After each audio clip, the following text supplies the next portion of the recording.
Jakarta adalah kota dengan aktivitas tinggi. Semakin padat kota, semakin besar pula karbon yang dilepaskan ke udara. Karbon tidak menghilang begitu saja. Ia menumpuk dan berdampak pada kualitas udara serta perubahan iklim. Jakarta, lebih dari sekedar ibu kota. Jutaan manusia bergerak setiap hari. Aspal bergetar, gedung menjulang, waktu berjalan lebih cepat. Semua demi sebuah kehidupan. Namun, di balik cahaya dan ambisi ada beban yang tak selalu terlihat. Udara yang semakin berat, permukaan air laut yang kian meninggi, dan daratan yang semakin menurun. Kita mengejar kehidupan di antara beton dan asap kendaraan. Tapi, kehidupan yang sejati bukan hanya soal materi. Ia ada pada keseimbangan yang memberi nafas pada tanah dan air yang sehat, pada hutan dan akar yang menahan gelombang air laut, menahan emisi gas rumah kaca yang memanaskan bumi. Tapi cerita ini tidak berhenti di Jakarta. Perjalanan dilanjutkan melintasi udara dan menyeberangi pulau untuk melihat sisi lain di mana ada ekosistem yang bekerja menyerap karbon secara alami. Indonesia termasuk negara yang memiliki luasan hutan mangrove terbesar di dunia. Dan salah satunya ada di wilayah Kalimantan. Pada Ibu yang tak hormat, beberapa saat lagi tangga dari Bandar Udara Internasional Sultan Haji Muhammad Sulaiman Temenggang di Balikpapan.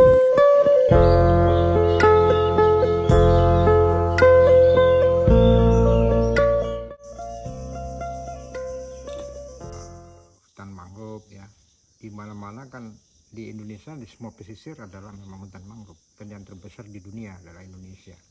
Menjadi perhatian kita bahwa ini kan merupakan sumber daya alam ya. Sumber daya alam bukan hanya batu bara, tapi keanekaragaman hayati itu merupakan sumber daya alam, termasuk flora dan faunanya ya kan.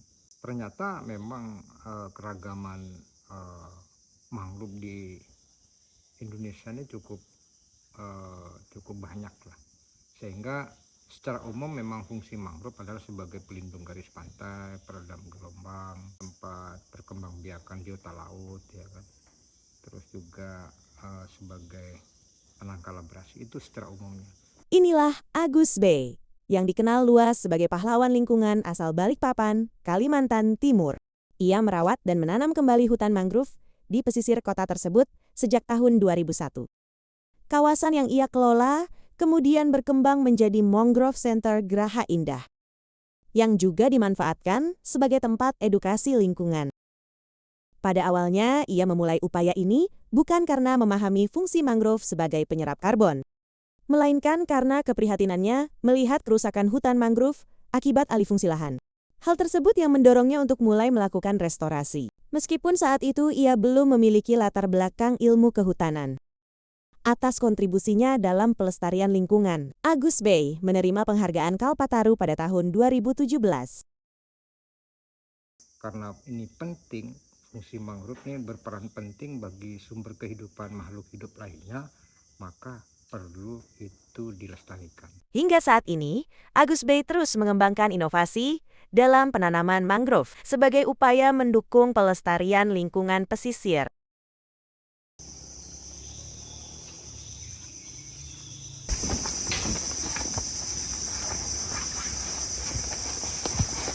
Kita pakai life jacket dulu biar still alive.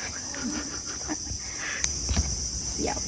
Mari kita menyusuri kawasan konservasi seluas sekitar 150 hektar ini dengan perahu, membelah tenangnya perairan di antara rimbunnya hutan mangrove.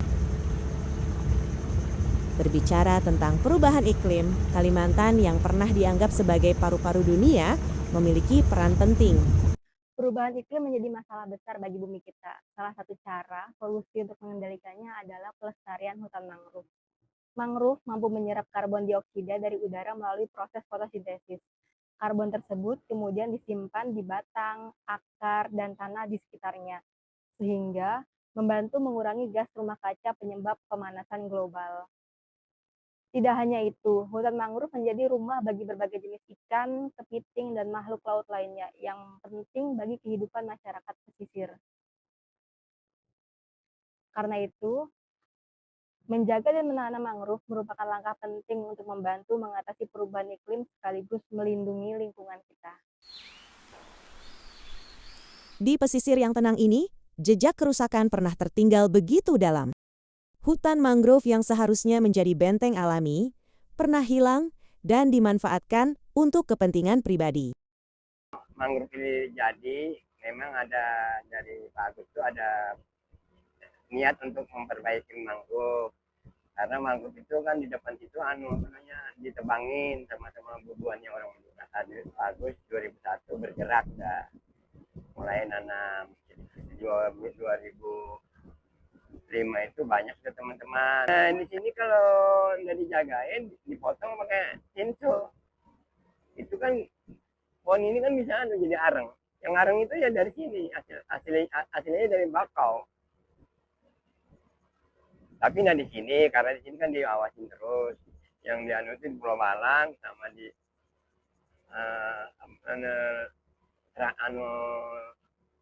Badung sama Belum Minung itu sering diambil. Nggak ada yang jaga. Apalagi sekarang Pulau Balang kan sudah perluasan itu, sudah banyak kan kita yang nanam. Waktu itu kita pernah nanam 3.000 bibit. Bibit bakau tanam. Ya, tadi namanya playback. Yang kecil ini kan playback namanya itu. Bawa ke sana pakai 3 perahu, sepit 1. Sejak 2005, Pak Sugiarto turut merawat dan menjaga hutan mangrove bersama warga lainnya, melanjutkan semangat kepedulian yang telah tumbuh sebelumnya demi keberlangsungan alam pesisir.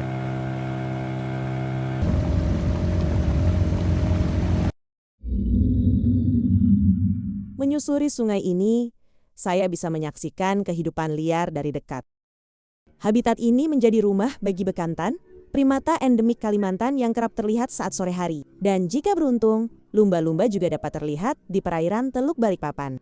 Ya, sayang sekali setelah 1 jam kita berkeliling mengitari hutan mangrove ini, nggak ketemu sama bekantannya dan nggak ketemu sama lumba-lumba juga. Nanti kita ketemu buaya 2 kali. Kehidupan sesungguhnya hadir ketika kita melestarikan alam, memberi nafas bagi bumi, untuk diri kita dan untuk generasi yang akan datang. Sampai jumpa di ekspedisi selanjutnya.